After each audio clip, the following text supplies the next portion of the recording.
Guys, आपका अपना channel Kishan sir classes में स्वागत है।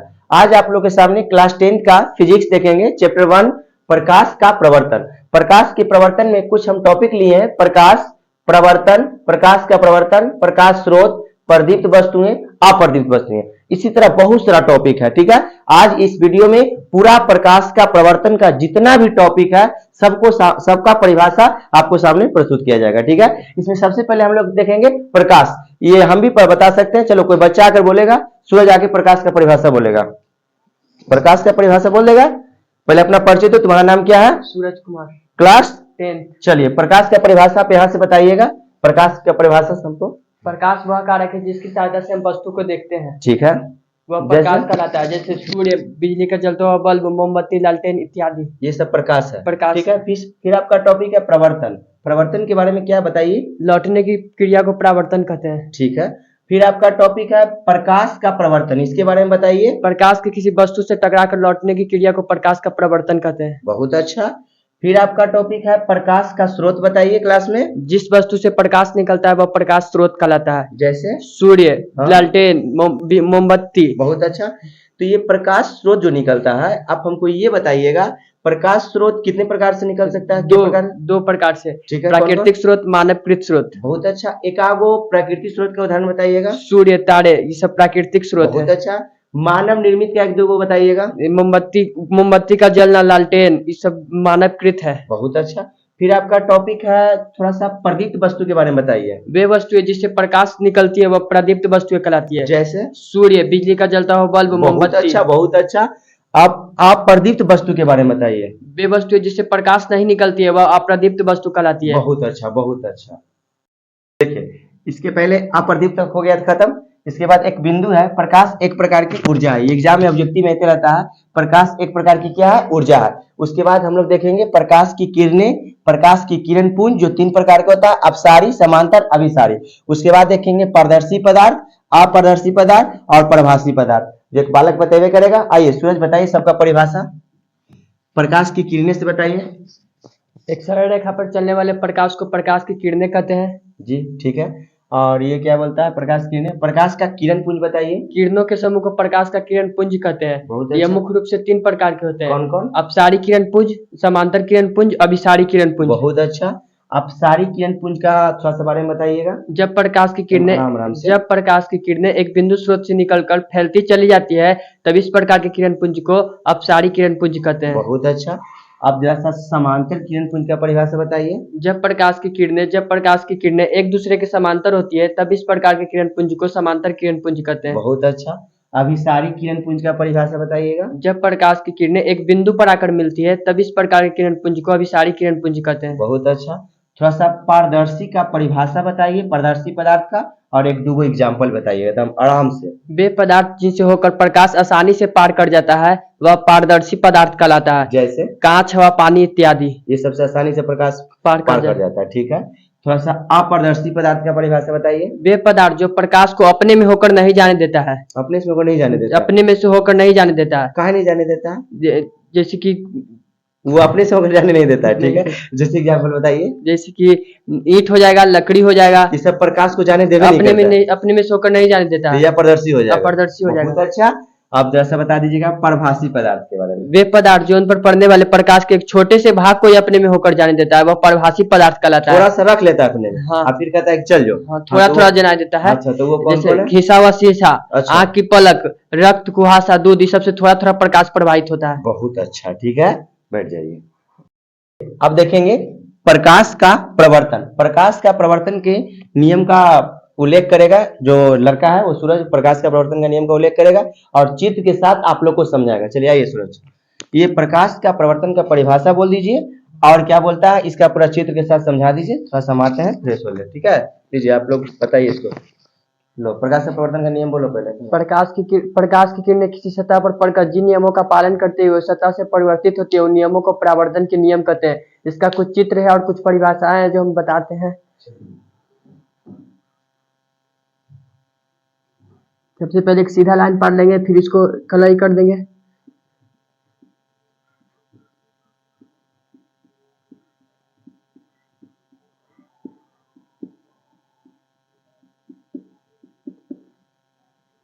इसको नाम दे देंगे समतल दर्पण। समतल दर्पण। फिर यहाँ पे एगो आपतन बिंदु होगा। आपतन बिंदु इसका हो जाएगा। फिर इसके बाद यहाँ से एगो आपतित किरण आएगा। फिर इसके बाद इधर जाएगा, परावर्तित किरण हो जाएगा। इसका नाम हो जाएगा परावर्तित किरण। परावर्तित किरण इसका नाम हो जाएगा। परावर्तित किरण इसका नाम हो जाएगा। इसका आपतित किरण नाम हो जाएगा। आपतित किरण इसका नाम हो जाएगा। इसका नाम अभिलंब हो जाएगा। अभिलंब। इसका नाम अभिलंब हो जाएगा। यहाँ पे आपतन कोण बनेगा। आपतन कोण। अभिलंब।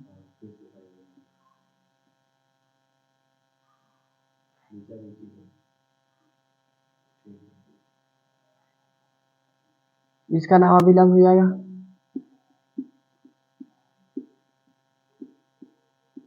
यहाँ पे आपतन कोण बनेगा।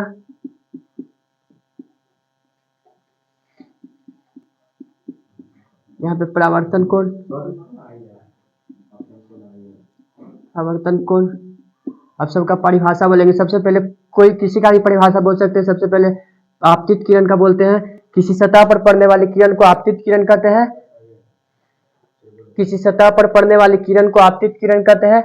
आपतन बिंदु क्या है उस बोलने जा रहे हैं। जिस बिंदु पर आपतित किरण सतह से टकराती है, जिस बिंदु पर आपतित किरण सतह से टकराती है उस बिंदु को आपतन बिंदु कहते हैं। अब है परावर्तित किरण। जिस माध्यम में चलकर आपतन कोण सतह पर आती है उसी माध्यम में लौटी गई किरण को परावर्तित किरण कहते हैं। अब है अभिलंब। अभिलंब क्या है। किसी समतल सतह के किसी बिंदु पर, किसी समतल सतह के किसी बिंदु पर खींचे हुए लंब को उस बिंदु पर अभिलंब कहते हैं। अब है आपतन कोण। आपतित किरण। आपतित किरण आपतन बिंदु पर खींचे गए अभिलंब से जो कोण बनता है उसे आपतन कोण कहते हैं। अब है परावर्तन कोण। परावर्तित किरण और आपतन बिंदु पर खींचे गए अभिलंब को उस बिंदु पर जो कोण बनती है उसे परावर्तन कोण कहते हैं। अभिलंब सब बोले दिए लमसम में होगी। ठीक है, देखिए यहाँ पे ये बोल रहा था आपतन कोण, लगभग परिभाषा ये अच्छा बोला था। आपतन कोण के शॉर्ट में आई भी बोलते हैं और प्रवर्तन कोण को आर भी बोलते हैं। जब प्रवर्तन के हम नियम बताएंगे उसमें बताएंगे कि कोण आई और कोण आर बराबर होता है। ठीक है, ठीक है ना सब।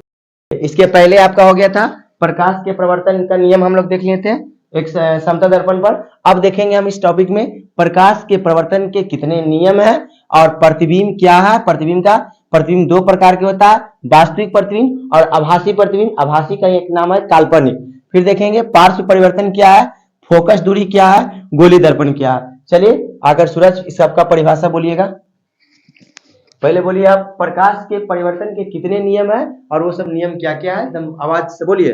प्रकाश के परावर्तन के दो नियम है, आपतित किरण, परावर्तित किरण और आपतन बिंदु पर खींचे गए अभिलंब तीनों एक ही समतल में होते हैं जी। आपतन कोण परावर्तन कोण के बराबर होता है। ये परिवर्तन का दो नियम है। बहुत अच्छा। अब थोड़ा सा प्रतिबिंब का परिभाषा बोलिएगा। किसी बिंदु स्रोत से आती प्रकाश की किरणें दर्पण से परावर्तन के बाद जिस बिंदु पर मिलती है या जिस बिंदु से आती हुई प्रतीत होती है उसे उस बिंदु स्रोत का प्रतिबिंब कहते हैं। बहुत अच्छा। प्रतिबिंब कितने प्रकार के होते हैं? दो प्रकार के। कौन कौन? वास्तविक प्रतिबिंब, आभासी प्रतिबिंब। आभासी प्रतिबिंब के एक और किस नाम से जानते हैं? काल्पनिक प्रतिबिंब। ठीक है।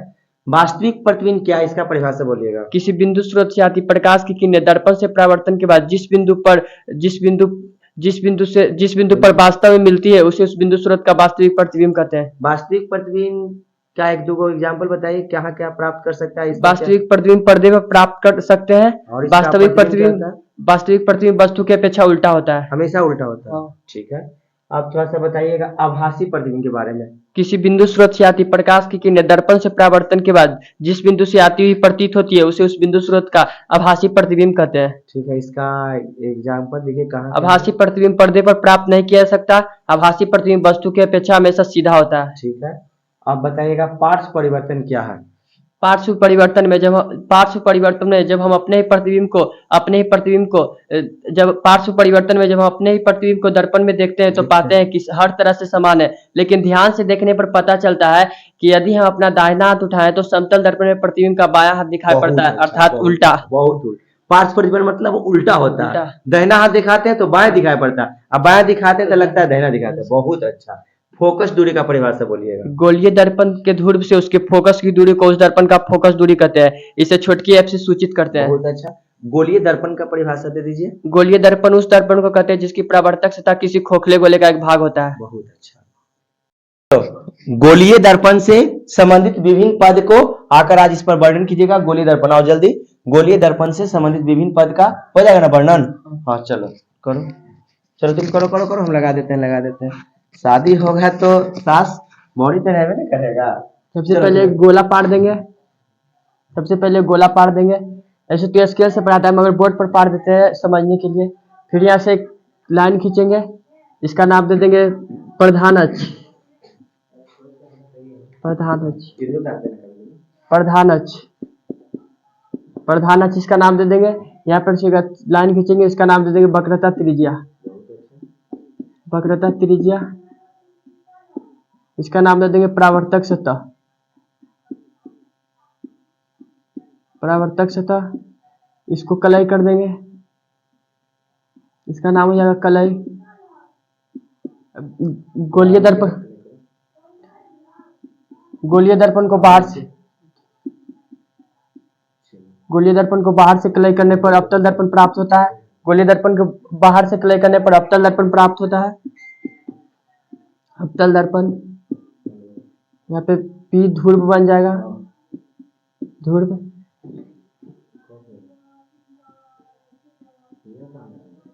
गोलीय दर्पण को अंदर से कलई करने पर हमें उत्तल दर्पण प्राप्त होता है। उत्तल दर्पण, उत्तल दर्पण, इसका नाम हो जाएगा कलई। यहाँ पे ध्रुव बनेगा पी ध्रुव।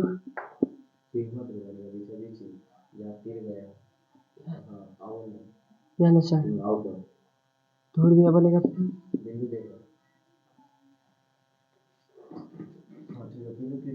ये परावर्तक सतह हो जाएगा। यहाँ पे ध्रुव यहाँ पे ना बनेगा। चलिए हटाइए, खाली पी लिखिए। यहाँ हो जाएगा परावर्तक सतह। अब वक्रता केंद्र यहाँ पे हो जाएगा। वक्रता केंद्र, वक्रता केंद्र हो जाएगा यहाँ पे। अब सबको हम परिभाषित कर देते हैं। सबसे पहले परिभाषित करते हैं ध्रुव को, सबसे पहले परिभाषित करते हैं। तो गोलीय दर्पण के ध्रुव से गोलीय दर्पण के मध्य बिंदु, गोलीय दर्पण के मध्य बिंदु से उस गोलीय दर्पण के मध्य बिंदु को उस दर्पण का ध्रुव कहते हैं। गोलीय दर्पण के मध्य बिंदु से उस दर्पण का ध्रुव कहते हैं। ठीक, अब हम वक्रता त्रिज्या को परिभाषित करते हैं। गोलीय दर्पण जिस गोले का भाग होता है उसकी त्रिज्या को दर्पण का वक्रता त्रिज्या कहते हैं। वक्रता त्रिज्या कहते हैं। अब वक्रता केंद्र, गोलीय दर्पण जिस गोले का भाग होता है उस गोले के केंद्र को वक्रता केंद्र कहते हैं। उस गोले के केंद्र को वक्रता केंद्र कहते हैं। अब अवतल दर्पण किसे कहते हैं वो बोलने जा रहे हैं। कांच के इस टुकड़े को बाहरी सतह से कलई करने पर अवतल दर्पण प्राप्त होता है। अवतल दर्पण प्राप्त होता है। अब उत्तल दर्पण, कांच के इस टुकड़े को भीतरी सतह से कलई करने पर उत्तल दर्पण प्राप्त होता है। अब है प्रधान अक्ष, गोलीय दर्पण, गोलीय दर्पण के ध्रुव से, गोलीय दर्पण के ध्रुव से वक्रता को मिलाने वाली सीधी रेखा को प्रधान या मुख्य अक्ष कहते हैं। लमसम में सही हो गया। पहले हो गया था गोलीय दर्पण का जो विभिन्न पद था। अब हम लोग देखने जाएंगे चिन्ह परिपाटी। चिन्ह परिपाटी के अनुसार उत्तल अवतल में क्या चिन्ह होता है वो देखेंगे। आवर्धन को देखेंगे, दर्पण को देखेंगे और अवतल दर्पण का उपयोग को देखेंगे। फिर समतल दर्पण का उपयोग, उत्तल दर्पण का उपयोग, ये सब मोस्ट वीवीआई दो नंबर में।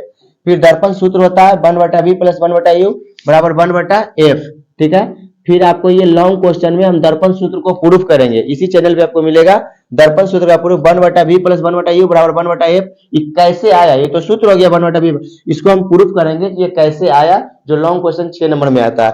फिर f बराबर r/2, यानी ये गोलीय दर्पण में फोकस दूरी जो होता है वक्रता त्रिज्या की आधी होती है। और ये r बराबर 2f है, यानी जो गोलीय दर्पण की वक्रता त्रिज्या होती है फोकस दूरी की दुगनी होती है। और ये m बराबर -v/u, या करके प्रतिबिंब में h' भी होता है, यानी ये प्रतिबिंब की ऊंचाई है और ये वस्तु की ऊंचाई, ये प्रतिबिंब की दूरी है, सॉरी ये वस्तु की दूरी है। v से प्रतिबिंब की दूरी को डिनोट करते हैं और u से वस्तु की दूरी। हम लोग चिन्ह परिपाटी, वही बालक बोलेगा। आइए सूरज सबको बोले परिभाषा चिन्ह परिपाटी के बारे में बताइए कुछ।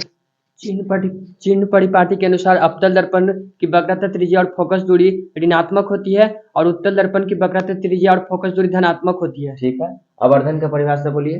प्रतिबिंब की ऊंचाई और वस्तु की ऊंचाई के अनुपात को गोलीय दर्पण का आवर्धन कहा जाता है। अच्छा, इसे एम से सूचित करते हैं। अवतल दर्पण का उपयोग को बताइए, कहाँ कहाँ पर अवतल दर्पण का उपयोग करते हैं? अवतल दर्पण का उपयोग हजामती दर्पण में दाढ़ी बनाने के लिए होता है जी, और कुछ बताइए।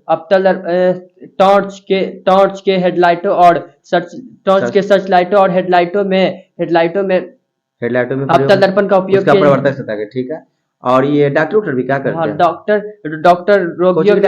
डॉक्टर रोगियों जो कानून है, हाँ, और कान की जांच सब के लिए अवतल दर्पण का उपयोग करते हैं। ठीक है, और कहीं? हाँ, सौर्य की भट्टियों से आती सूर्य की उष्मा। ठीक है, इतना बहुत बोल दिए। चलिए आप बताइएगा, आप समतल दर्पण का उपयोग? समतल दर्पण का उपयोग प्रतिदिन अपना चेहरा देखने में किया जाता है जी। प्रकाश की किरणों का पथ मोड़ने में किया जाता है जी। समतल दर्पण का उपयोग जो ड्रेसिंग होता है ड्रेसिंग टेबलों में किया जाता है। उत्तल दर्पण का उपयोग बताइए। उत्तल दर्पण का उपयोग स्कूटर, मोटर गाड़ी तथा बस इत्यादि में उत्तल दर्पण का उपयोग साइड मिरर के रूप में पीछे देखने के रूप में किया जाता है। बहुत अच्छा, ठीक है, बैठ जाओ। उत्तल दर्पण का उपयोग हजामती दर्पण में क्यों किया जाता है? ये 2 नंबर मोस्ट भी आई है। और उत्तल दर्पण का उपयोग साइड मिरर में क्यों किया जाता है? ये दोनों का परिभाषा आपको बताएगा क्लास 10 का स्टूडेंट। आइए, दोनों का परिभाषा बताइए। अवतल दर्पण निकट रखी वस्तु का सीधा बड़ा भासी प्रतिबिंब बनाता है, इसीलिए इसका उपयोग हजामती दर्पण के रूप में किया जाता है। ठीक है, और उत्तल दर्पण का उपयोग साइड मिरर में क्यों किया जाता है? उत्तल दर्पण में किसी वस्तु का हमेशा सीधा प्रतिबिंब बनता है।